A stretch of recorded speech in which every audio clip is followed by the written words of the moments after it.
Hello, everyone, and welcome to the final installment of the Audubon Live Chats with Explore.org for the summer. We are so lucky to be joined today by a very special guest, Scott Weidensaul.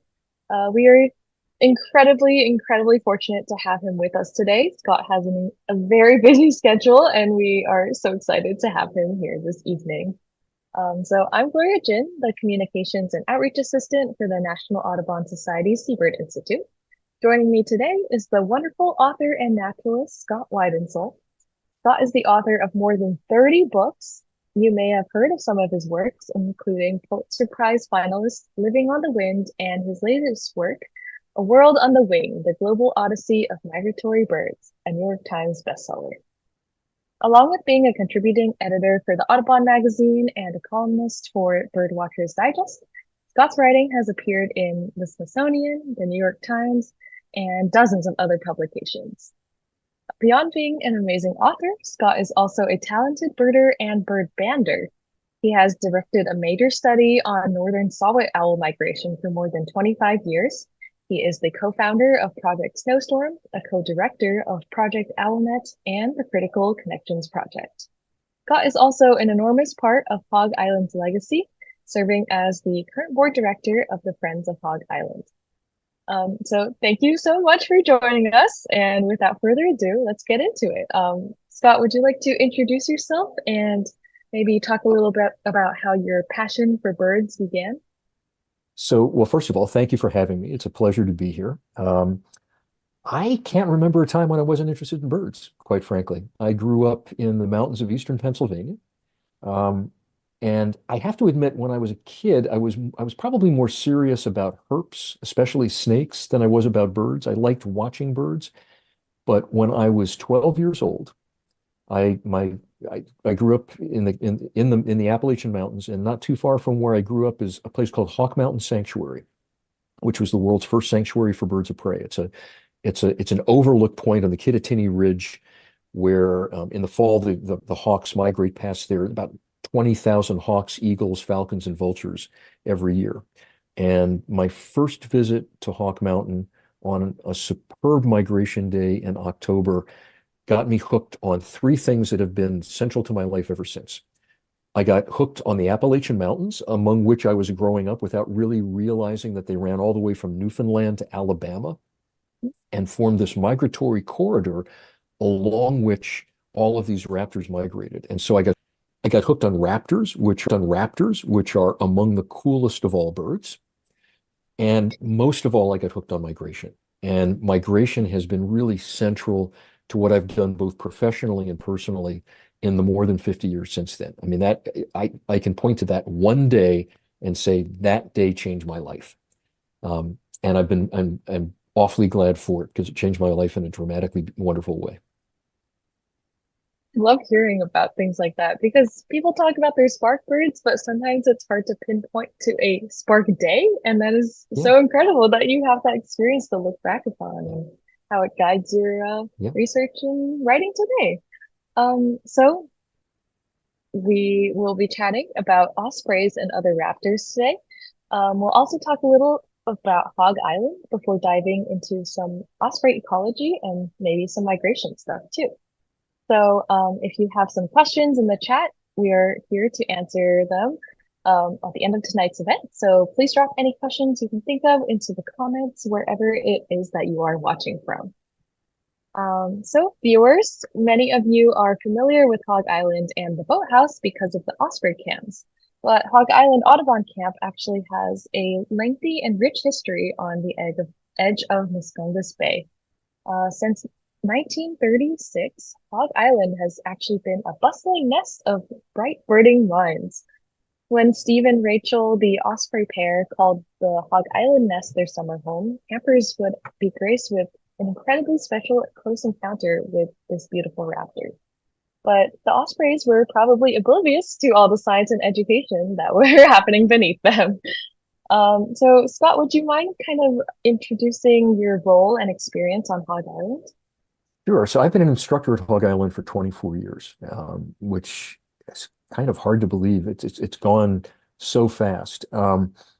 And Hog Island's a special place. Met my wife there in 2002. We got married there in 2005.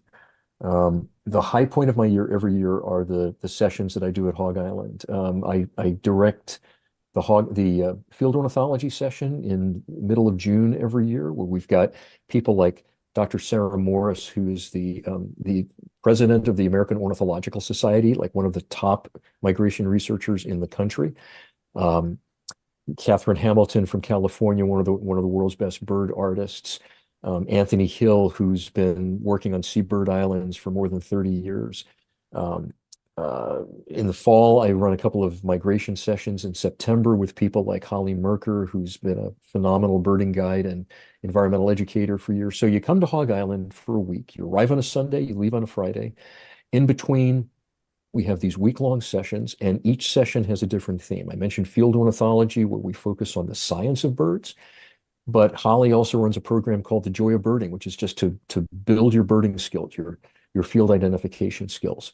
The migration sessions we do in September, we talk, it's all migration all the time. We're depending on the weather conditions and the winds, we may be going to a local blueberry barren high on a hill that's a local hawk watch to watch. Oh, last year we got there as 1,000 broad-winged hawks rose up from their nighttime roosts just as we arrived at eye level, thermaling around. We go out to Monhegan Island offshore, which is, in addition to being the second prettiest island on the Maine coast, Hog Island's first, is also one of the world's great migrant traps. So if the weather's right, we can place is just buried in birds.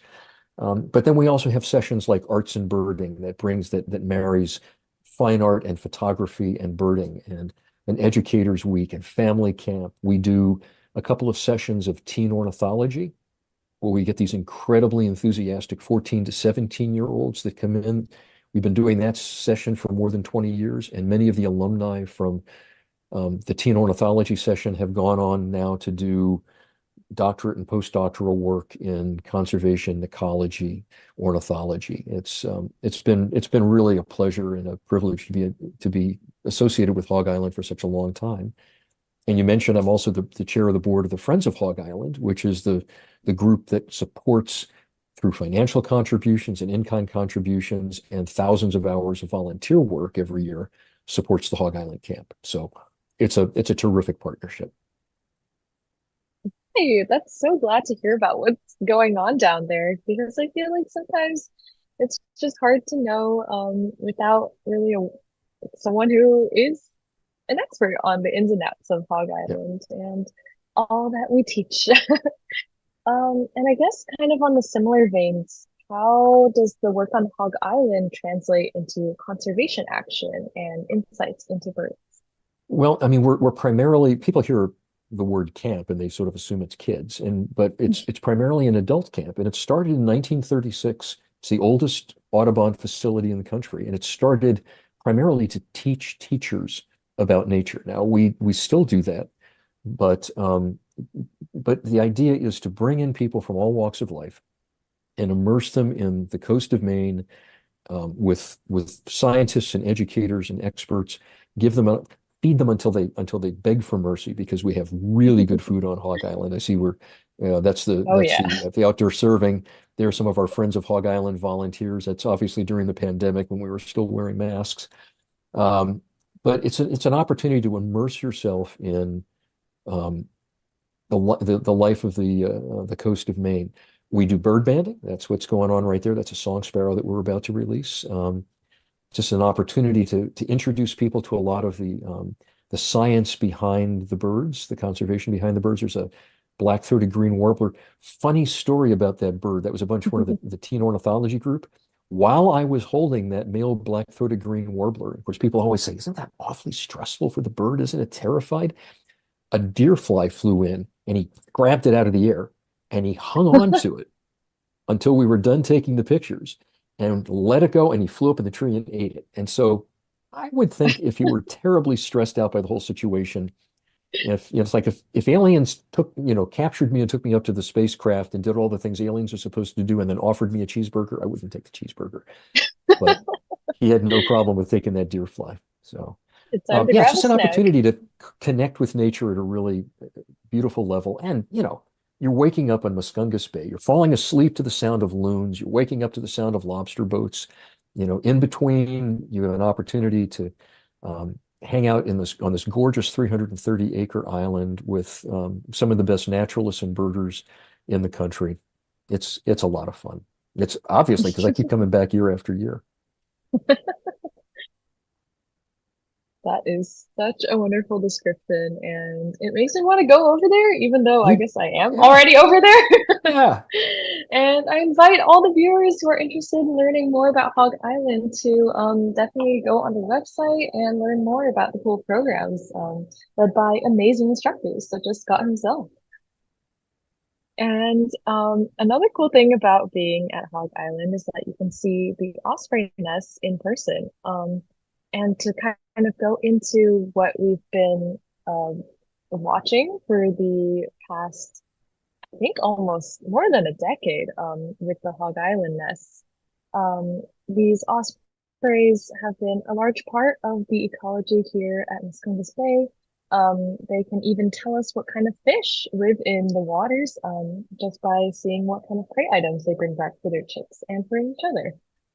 Ospreys are known as fish hawks. They catch and eat mostly fish.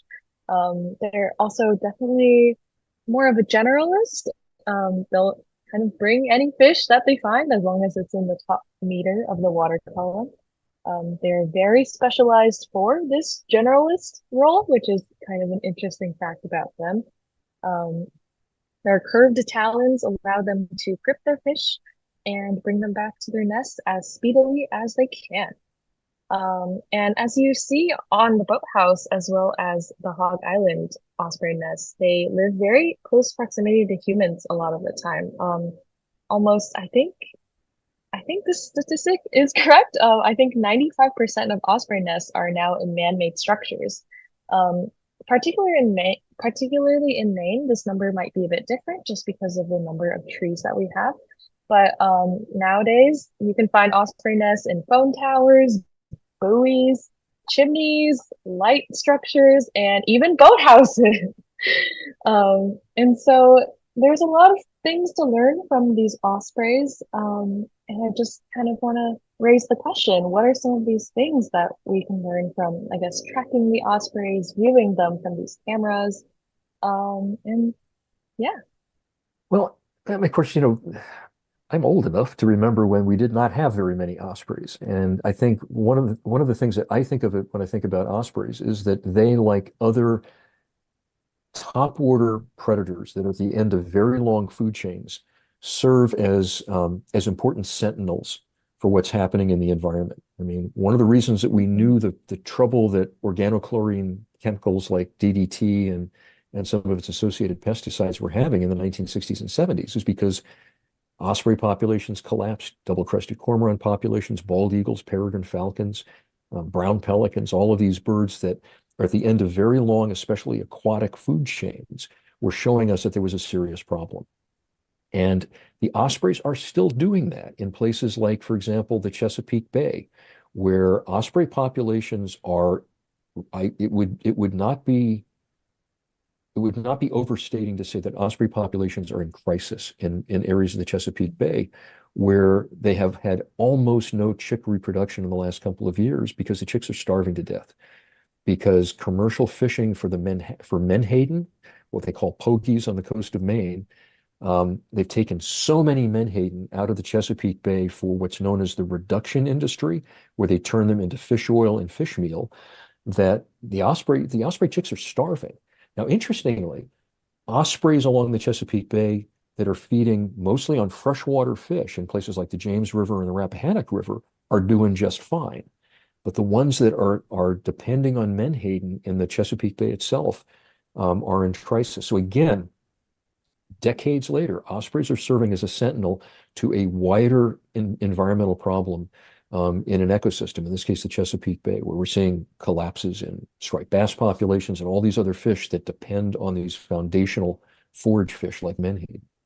So, I mean, ospreys are continuing to serve as sentinels for us. Really interesting to think about, especially kind of comparing the two, the fact that the ones that are relying on these menhaden or pogies as we know them, are seeing the effects of such human interactions. Yeah, I've read that with the human kind of interaction with ospreys, there's been a long history of that, with humans even building nest towers for ospreys to kind of scare yeah, off the red-tailed hawks that would eat chickens. But now it's kind of another hidden side of that right. we're able to see the dangers of as well. Can I tell you a And I funny, guess, can I tell you a yeah, funny go for it. story? Speaking of how of ospreys and their connection with people.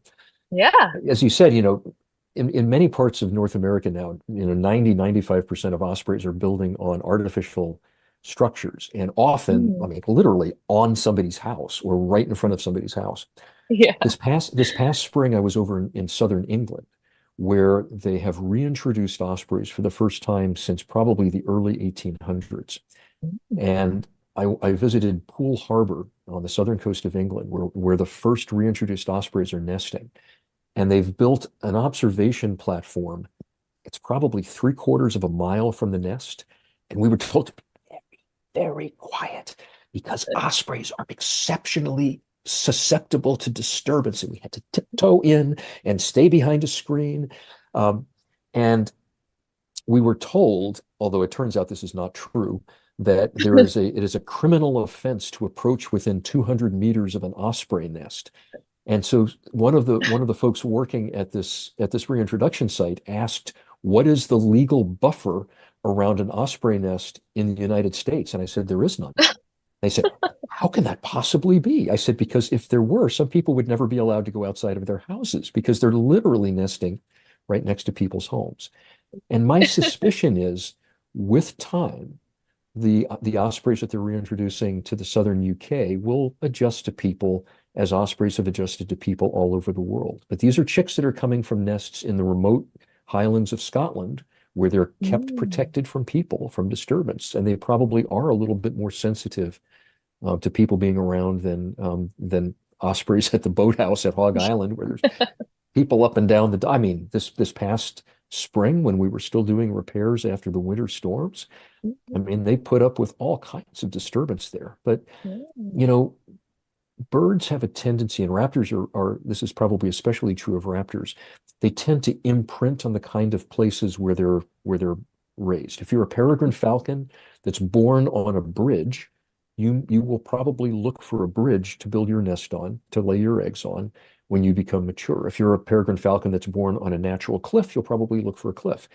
And ospreys that are hatched around people and raised around people learn people aren't that bad.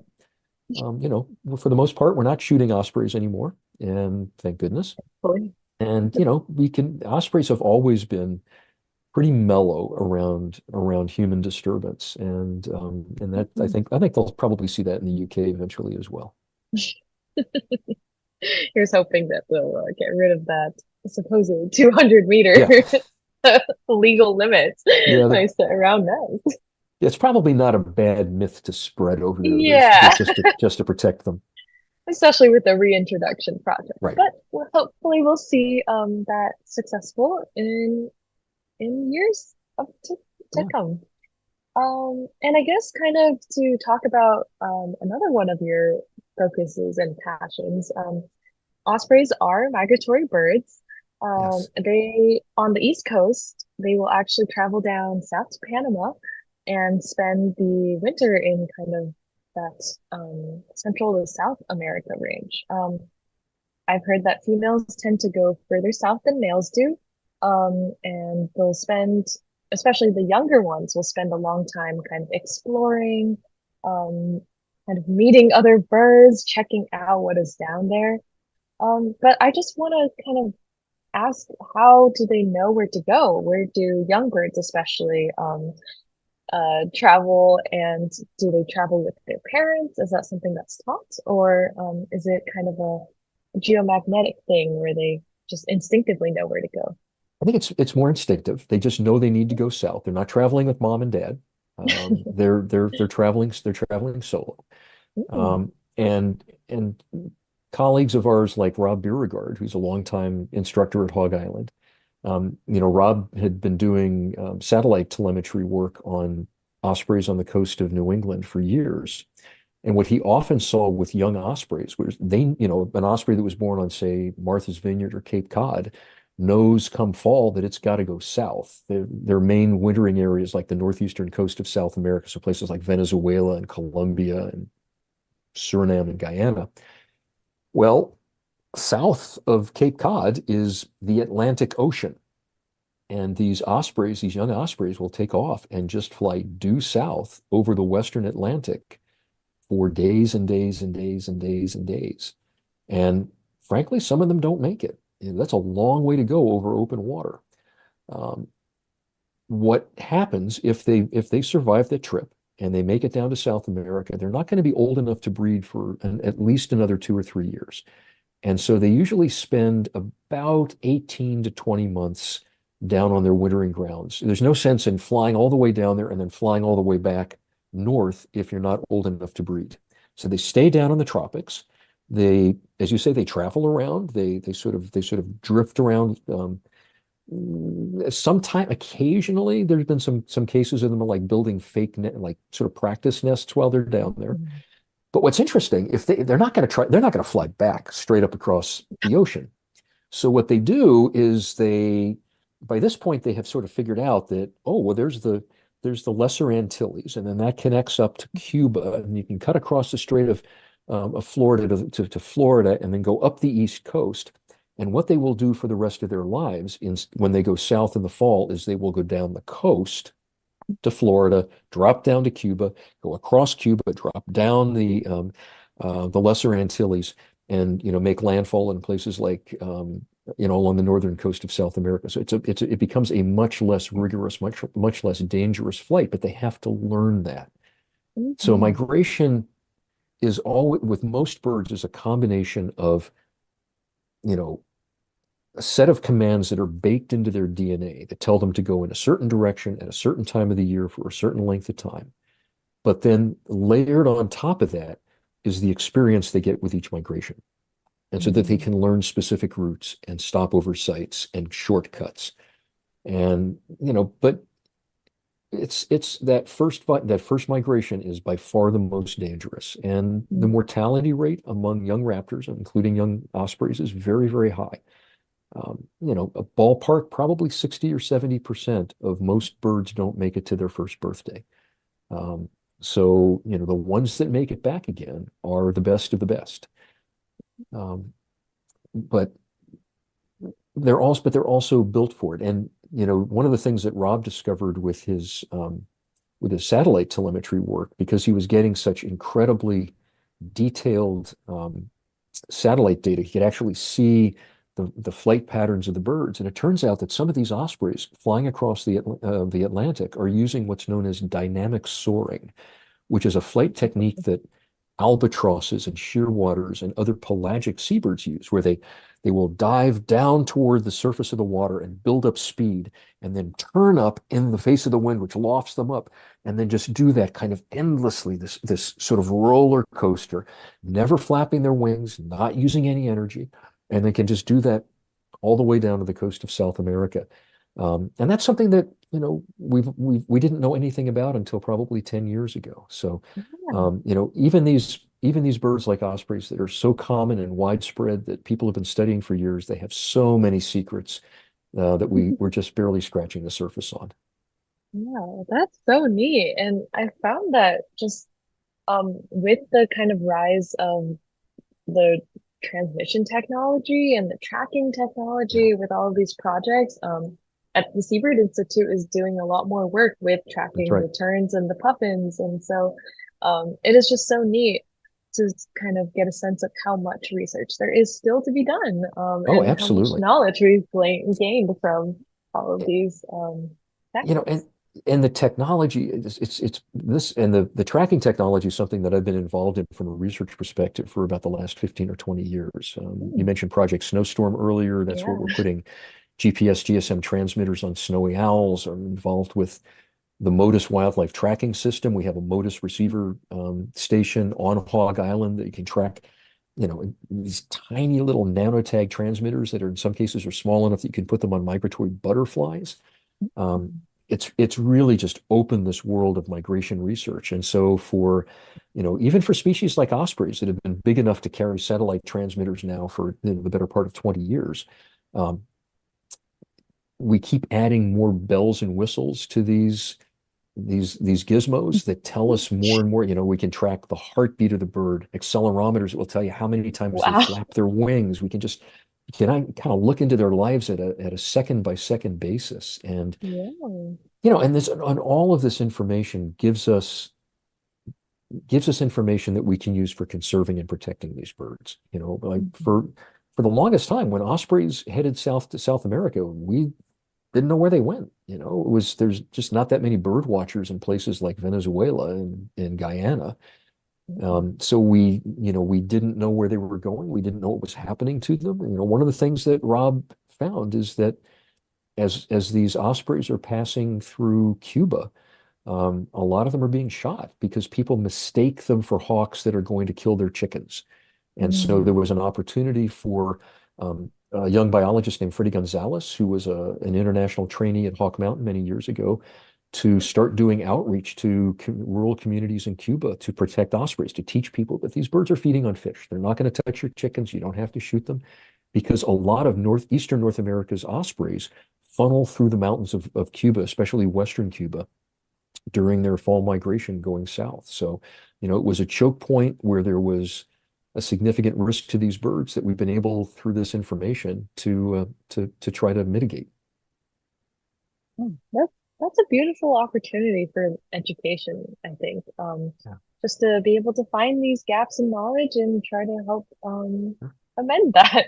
And I think we actually have a photo of the Motus station on the fish house. If we're able to pull that up, it's It looks kind of like somebody forgot to satellite take down, yeah, it dish. looks like somebody Yeah, forgot to there you take down their go. television antenna. Those are directional antennas. And so what they're doing is these tiny little nanotag transmitters are Mm, emitting a signal. All of the transmitters are on the same frequency. So each receiver, and there's like 1,800 of these receiver stations all around the world. Any receiver station can pick up any transmitter, but each transmitter sends out a coded identification pulse. So it will record that, oh, that's a white rump sandpiper that was tagged on James Bay, or that's a gray cheek thrush that was tagged in Colombia. And it's Motus, Motus. And if you go to motus.org, that's the Motus website, and there's a map that will have all these thousands of little yellow dots, including one for Hog Island. And if you click on that dot, you can actually see a list of all of the birds and bats and insects that have been detected going past the Hog Island Motus station. And you can map, like for example, maybe there's a blackpoll warbler that was tagged in South America. You can click on that and map it, and it'll show you exactly where that bird has traveled. It's a really cool technology because most migratory birds are much, much smaller than ospreys, obviously. And until recently, we didn't have the technology to track these, like even these really small migrant birds and bats and migratory butterflies and migratory dragonflies across landscape distances. But now we do. And Hog Island is part of that as well. that is so incredible. And just as I I've been on Hog several times and I was looking at that transmission tower. I had not a clue what it It's like, was. I was like, who's watching old I Love Lucy reruns out here? Yeah, like, I don't think we have a television in the fish house. How strange. But that is so cool. And it just kind of shows that everything is connected in this Yeah, wonderful world of science and just how we can learn so much from just observing the birds all around us. right. That's right. And so just kind of as a reminder to all of the viewers, Scott will be answering questions that come in from tonight's live event. So let's keep them coming. And if your question doesn't get answered tonight, we will try to get answers for you in the comments of the Explore Live cams, or I don't know, in future comments. So as for our questions from viewers that they've submitted before, we'll start with a question from Emmy J, who asks, how do ospreys guard against inbreeding when the young return from their migrations? She thinks and males tend to return closer to home than females, but do siblings from the same or different years still encounter each other? And I believe this question is referring to how osprey females tend to wander a bit more, while male ospreys are Right. philopatric, meaning they live closer to where they were born. That's right. And the answer to that is they don't necessarily have a way of guarding against inbreeding. It certainly can happen. And that can happen with raptors in general. In fact, when the state of New York was just starting to reintroduce bald eagles in the 1970s. They were bringing young eagles in from out in the Midwest. They brought some, like a pair of siblings out of one nest from Wisconsin, brought them into Montezuma National Wildlife Refuge in New York, hacked them out, returned them to the wild. It's a technique that also works really well with ospreys. And that sibling pair eventually settled down and mated and started raising babies.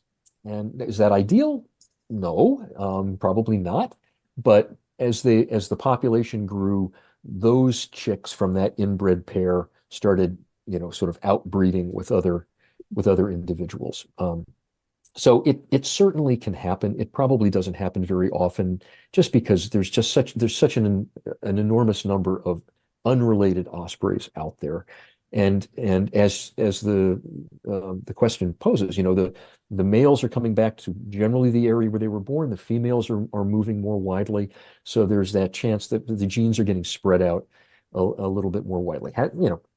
I'm sure it has happened, but I don't think it happens very often. That is an interesting question, though. Mhm. I that's not something that I had ever thought about before, but well, I mean, yeah, I guess that is a problem sometimes. Amy K has an interesting question about toxins in birds. Amy asks, what level of mercury in osprey chicks and adults is considered toxic? What does it do to their development, and what are the main trouble areas within the United States?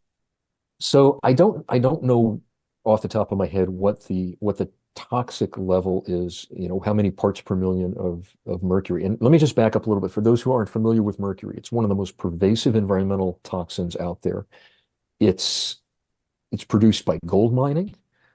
It's produced by coal-fired power plants. It's an air pollutant that eventually precipitates out into the water, and it's bioaccumulative, which means that at each step of the food chain, the concentration of mercury gets higher and higher and higher as you go from phytoplankton to zooplankton to small fish to big fish to fish-eating birds like loons and ospreys. That mercury level gets really high. It can cause reproductive problems. It can cause behavioral problems. If you've ever heard the old expression, mad as a hatter, what that referred to was people who manufactured hats, beaver felt hats in the 19th century.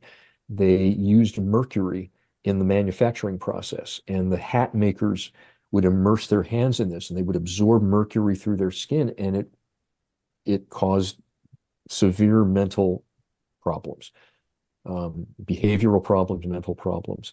And so the same thing can happen with birds. And because ospreys are at the end of long aquatic food chains, especially ospreys in freshwater environments, um, where the mercury tends to bioaccumulate a little bit more rapidly than it does in marine environments, it can be a problem.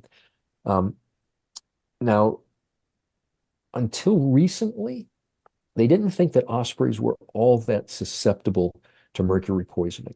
But there was actually a paper that was published just within the last 2 years where some scientists were looking at, I think it was 7 species of marine fish-eating birds in South Florida, like cormorants and brown pelicans and ospreys. And they found something like 40% of them had what they considered to be toxic levels of mercury in their systems. And they found that ospreys were the species, was either the most or one of the most heavily contaminated species. So this is a serious problem and becoming more so. It's another reason for us to phase out coal-fired power plants, because that mercury is not just in the fish that the ospreys are eating. That mercury is in the fish that people are eating as well. And mercury poisoning can be a serious problem for people. It can cause developmental problems in in the fetus. And if you've got a growing baby in the womb and the mother is eating mercury contaminated fish. In fact, there was a horrible case that occurred in Japan back in the 1960s, early 70s, near Minamata Bay, where there had been heavy industrial pollution of mercury, and it caused really horrific birth defects in many of the children that were born there. It was one of the first signs of how toxic mercury can be. So yeah, it's a problem, and it's a problem that seems to be increasing. And so it's one that a lot of environmentalists and conservationists are looking at. And here again, ospreys can serve as a sentinel species. I mean, I hate to dredge up the old canary in a coal mine analogy, but it's it's quite literally true that these birds serve as warning signs for us that there are wider problems in the environment. I guess in this case, it'd be more like a osprey on a coastline kind of sentinel species, but yeah, exactly that. Um, all right. So on to the next question. Pamela had an interesting question about nesting bird behavior. She says, I've noticed that Steve and Skiff, the male ospreys, like to bring interesting things to the nest, like seaweed or lichen-covered branches. Is this to help camouflage the chicks, or is this normal osprey behavior? Um, well, it's certainly normal osprey behavior. Ospreys are famous for bringing weird stuff into their nests. It might very well be to help camouflage the chicks. But the ospreys, part of what you see, like right now, we just see the bird just brought in a stick to the nest. Part of the pair bonding process through the season is to continue to work on that nest. I mean, these nests are used year after year, sometimes generation after generation. And so bringing in nesting material is a way of it's partly a way of showing still got your back, babe, we're still part of this team. But it's also been pointed out by osprey experts that the chicks, if you've noticed this, when the chicks are very, very young, how well camouflaged they are in the nest. And that's probably because for a long time, one of their most important predators has probably been bald eagles. And those young ospreys, when they're still quite small, all that other stuff in the nest, the seaweed and the sticks and the lichen and whatnot, the chicks blend in really well. They'll instinctively huddle down and stop moving. And a bald eagle flying overhead might not notice that they're there. Now, the other stuff that ospreys bring into their nest is there's a long and at times sometimes disturbing list of things that ospreys have brought into their nests, including at least one human skull over the years. Um, I don't think that that's because they were preying on people. In fact, they've been known to bring in bird skeletons. They pick up, unfortunately, an increasing amount of plastic junk. And that's become a real problem in some areas because of the risk of entanglement. Plastic stuff gets wrapped around the chick's legs, it gets caught on the adults. But they just have this urge to decorate their nest with whatever they happen to find. And unfortunately, increasingly in the environment, they're finding plastic. So another Mm. good reason for us to get plastic pollution under control. I think that's kind of an interesting dichotomy, though, with the desire to camouflage their chicks, but also bring very bright and colorful things to kind of Yeah, decorate. and I'd be curious to know because I'm not an osprey expert. I want to make that Mm. very clear here. I've been fascinated by raptors for years in general, but I'm not a Rob Beauregard or an Alan Poole who's spent a lifetime working on them. But I'd be very curious to know if how much of that is like individual personality, because birds do have Yeah. personalities. Yeah. And I'm sure that there are some individual ospreys that are just drawn to that.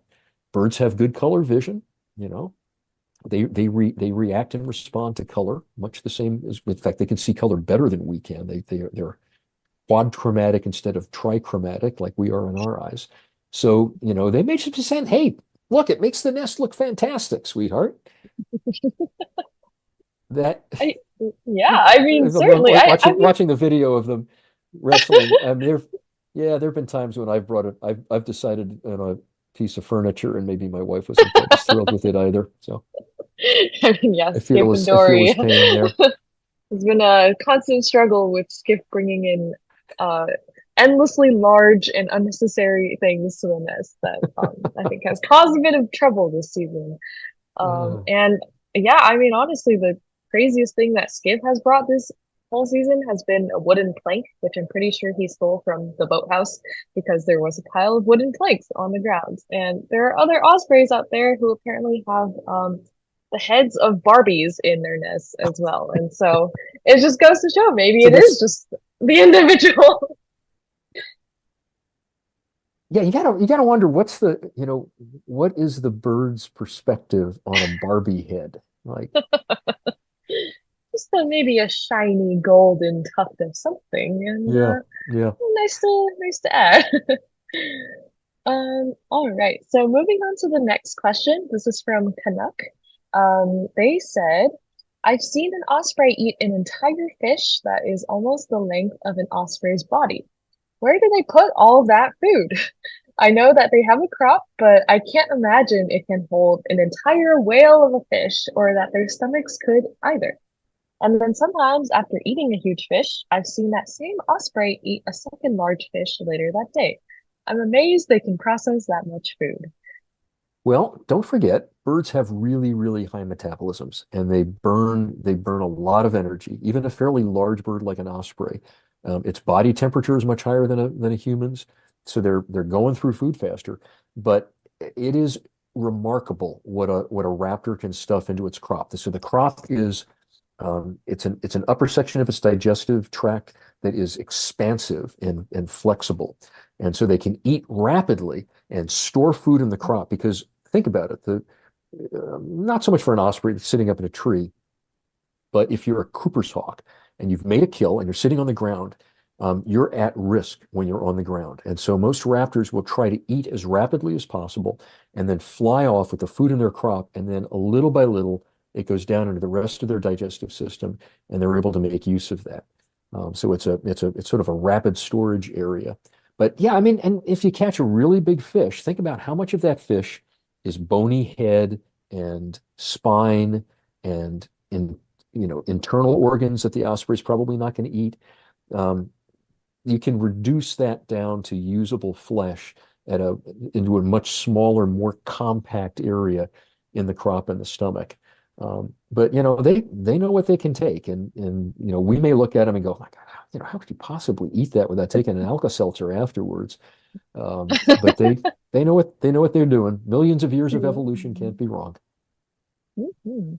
I mean, I think it's also interesting that the different kind of approaches that raptors can take towards this, because I know that birds such as owls and that peregrine falcons kind of regurgitate a pellet of sorts. Right. Well, we don't really see that in the ospreys, and so Well, it's but just think about how carefully, if you watch them feeding the chicks, yeah, feeding themselves, how careful they are. yeah, They're tearing off mostly just flesh. yeah. Whereas, with owls, I love owls. I've been studying owls for 25, 30 years, but they have absolutely no table manners. Rip the head off, eat the head. Rip a chunk off, eat that. Bones and fur and feathers and everything goes down there. And then, as you say, that regurgitated pellet of the non-digestible stuff comes back up again. The ospreys don't really have to do that. Um, I mean, fish are quite easy to pluck all yeah, the yeah, meat off from yeah. the giant spines that they have. And so Yeah. yeah, that's pretty cool. All right. So speaking of food, Emmy J has another question. They would like to know why ospreys or other birds for that matter don't choke on their food. Is it that the food goes down to the crop instead of down the esophagus? Watching the osprey camps, just as you said, we see them tearing off big chunks of fish flesh and bones, and we would like to know how they can eat it all without choking. That's because birds came from reptiles. And so, like Mm. reptiles, birds have something called a glottis. So their part of their trachea comes out under their tongue. So if we tried to swallow something that blocked our windpipe, we would choke to death. Birds, it's possible for a bird to choke to death, but it's hard because if they get something partway down their throat, the glottis, they can still breathe through that glottis. Um, my wife has a pet tortoise, and we can feed this tortoise an enormous cherry tomato that fills its mouth, but it's as it's swallowing, it's still breathing through this hole in the underside of its tongue. And birds have a somewhat analogous structure, the glottis, and so they're able to breathe even when they're ripping off a gigantic chunk of food. Now, I mean, the ospreys are a little bit more delicate, as you can see here, feeding the chicks, taking relatively small pieces of food. But you see owls that are swallowing whole prey. A young great horned owl trying to swallow a half-grown gray squirrel, and it will gulp and gulp and gulp and gulp and stop. And this thing's like completely blocking its mouth, but it's underneath its tongue. There's that little. It's got this little snorkel basically through which it's able to breathe for as long as it takes to swallow that ridiculously oversized piece of food that it's trying to get down its throat. That is actually fascinating. I did not know that about bird anatomy, and I feel like we've all learned something today. Another superpower that birds have. Yeah, little known, but very helpful indeed. It's one of those kids don't try this at home kind of things, though. You Yeah. don't have a glottis. Oh, good gosh. I hope not. Um, all right. And so I guess kind of the final question that I have for you is the Hog Island Osprey cams give us a really intimate glimpse into all aspects of life. As a longtime viewer of the cams and the Ospreys themselves, what's kind of a takeaway or some lessons that you think that you learned or that you would like to share about these lovely and wonderful birds and the lives they live that we are able to watch from far away on these cams? Well, I mean, one of the lessons obviously is that life is hard, and sometimes short. Hmm. It's been difficult, I think, for a lot of us to follow the fortunes of the Hog Island ospreys over the last few years. The first couple of years when Steve and Rachel were nesting on Hog Island itself, and we fledged a bunch of chicks every year. It was really exciting. And then all of a sudden, the bald eagles started showing up, and we lost a number of chicks to bald eagles. And this was around a time when bald eagles throughout Muscongas Bay seemed to have figured out, ooh, ospreys taste good, and started predating, I mean, a lot of the osprey nests around Muscongas Bay, not just the ones at Hog Island. And also, we've seen in more recent years, we've seen the problem with great horned owls. From our perspective, it's a problem for great horned owls. From the osprey's perspective, it's a problem for great horned owls. From the great horned owl's perspective, it's perfectly natural. And Alan Poole, who's one of the people who's been studying ospreys for years, his estimate that the population that he was studying in southeastern Massachusetts, about 20% of all the osprey chicks in his study area were taken every year by great horned owls. This is not unusual. Um, and it's been going on for as long as there have been ospreys and great horned owls. Um, it's hard to watch. We get attached to the chicks because we get to know them as individuals. We get to know these pairs. We're kind of living their ups and downs with them.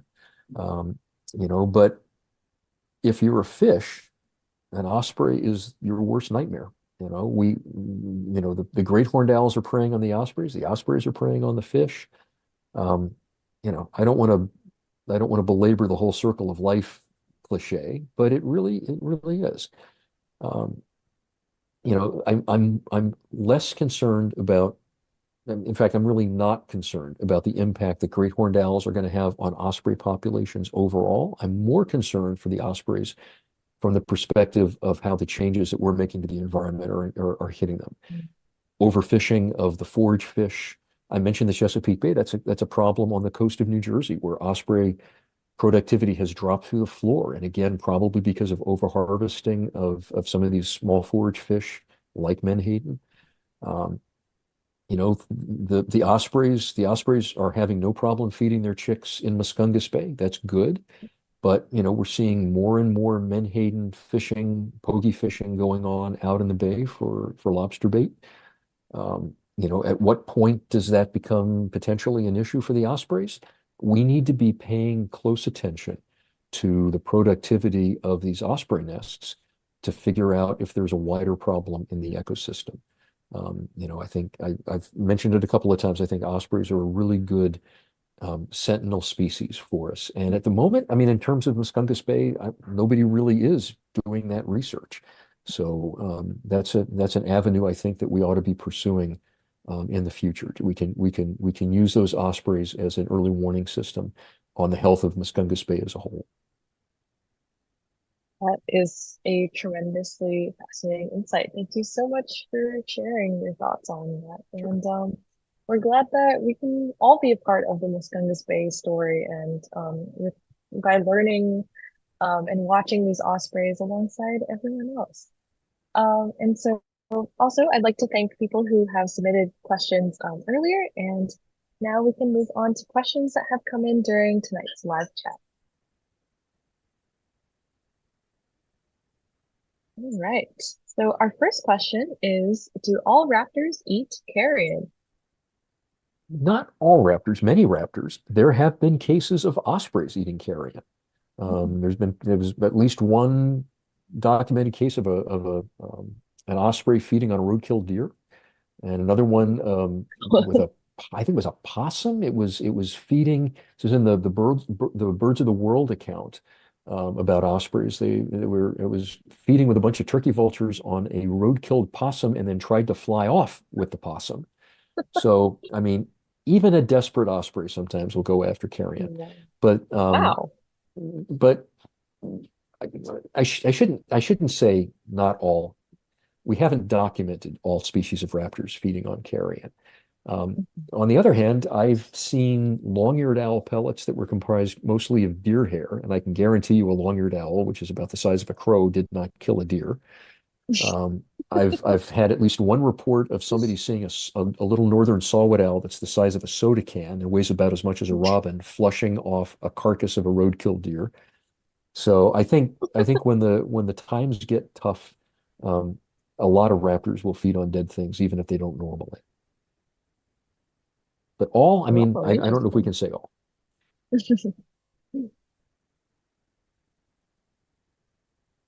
All right. Oh, interesting question. Which raptor is known for eating the most food among the raptors?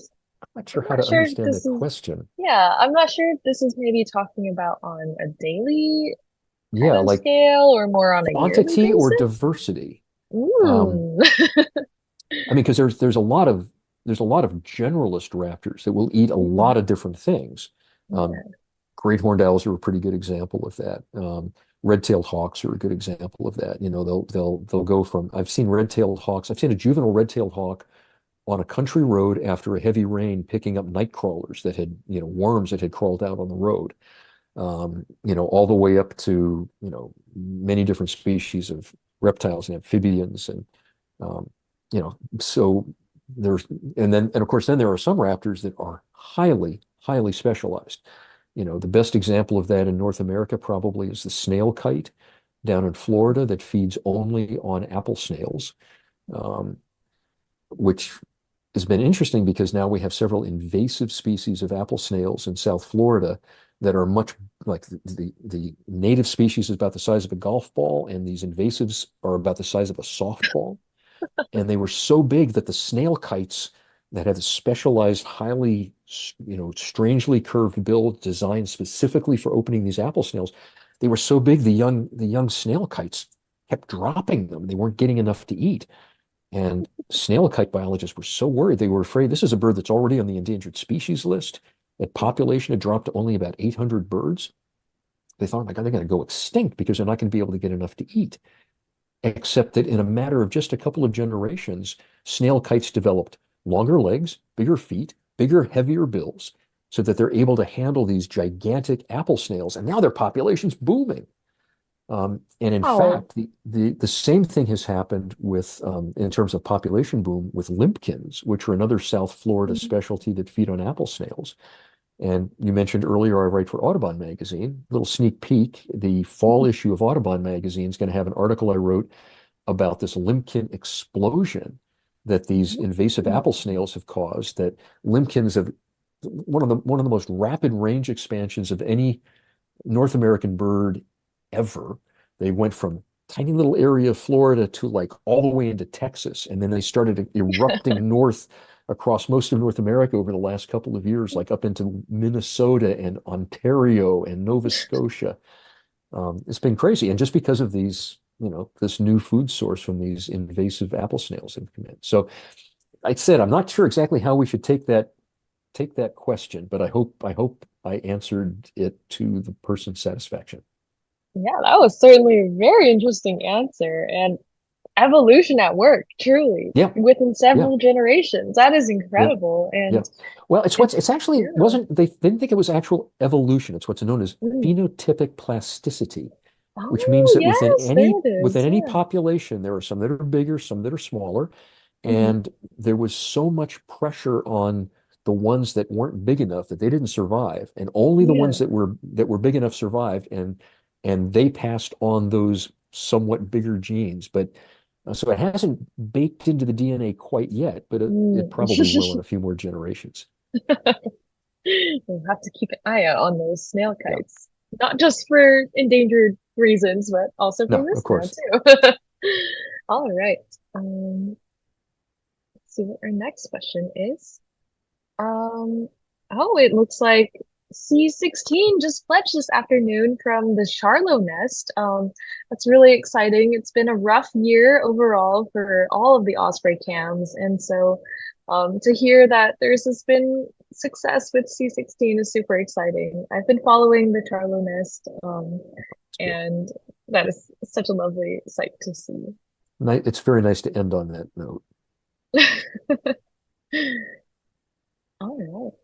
Was that the sea Um, chick in that nest? I think it was the A chick. It was the A chick. Okay. Yeah. I wasn't sure about the designation.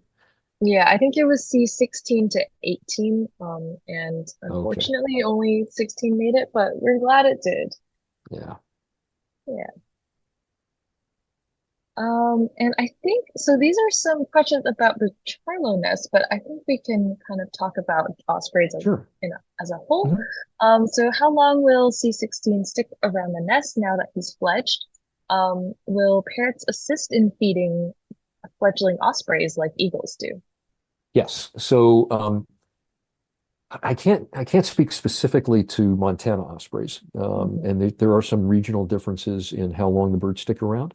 But the chick will stick around the nest, and usually within at least 10 to 20 days, the parents will continue to feed it, or at least the parent. What usually happens with ospreys is the female is like, I'm out of here. I have put in my time. I'm gonna move away. I'm gonna get myself ready for fall migration, rebuild my energy reserves. And so what usually happens is the male takes over the primary responsibility for watching the chicks and provisioning them as they're starting to learn how to feed themselves. And they do that very quickly. In some cases, a young osprey within 5 or 6 days of fledging will successfully start catching fish on its own. I mean, birds are individuals. Some of them are slow learners. Some of them will be following dad around and food begging for weeks and weeks and weeks afterwards. In some parts of the range, like in some parts of Florida, they're dependent on their parent for like 8 to 10 weeks after they fledged. Um, so it just depends, but they'll be around for a while. They're also I'm not sure what density they're nesting in around Charlo, but on the coast of Maine they'll kind of move. The chicks will move from nest to nest, not their nest, but they'll show up in another nest and food beg, and sometimes the adults will feed them, even though it's not their kid. Wow. If you've ever heard the food begging cry of a raptor, it's like designed, it's like fingernails on a blackboard. It's a sound that you just want to stick something in its mouth to shut it up. Yeah, I don't know why. Well, I guess I do know why so many birds have that annoying begging call, but Yeah. it's funny how I guess prominent it is across many, many bird Yep. species. I look, maybe I'm anthropomorphizing, but if I were the mother, I'll stick a mouse in there and just shut that thing. Oh, that's great. All right. So I think this question will be our last. Let's See. All right. So the question is, I've read that many young ospreys don't catch a fish until they're on their migration trip. Is that true? Also, they are not taught to fish. So my impression is that many of them learn to fish before they start to migrate. I Hmm. mean, I've certainly seen what are clearly young ospreys in juvenile plumage with that beautiful scalloping they have on their back, fishing around Hog Island. So they're learning to fish on their own. Now you get a slow learner maybe, and they don't really have to be taught to fish, although to what extent they're observing, um, how much of that is learning by observation as opposed to being taught intentionally. Um, I think with with a lot of raptors, it's just kind of baked in. You've got millions of years of evolution that primes them, that their brains know what to do before they know that they should be doing it. And it's just a case of, like a natural athlete finding their groove. They try it a few times and it all kind of clicks. Um, so yeah, it's not that they have to be taught, okay, the first thing you're going to do is stick your feet out. The second thing you're going to do is throw your wings back and turn yourself into a javelin going into the water.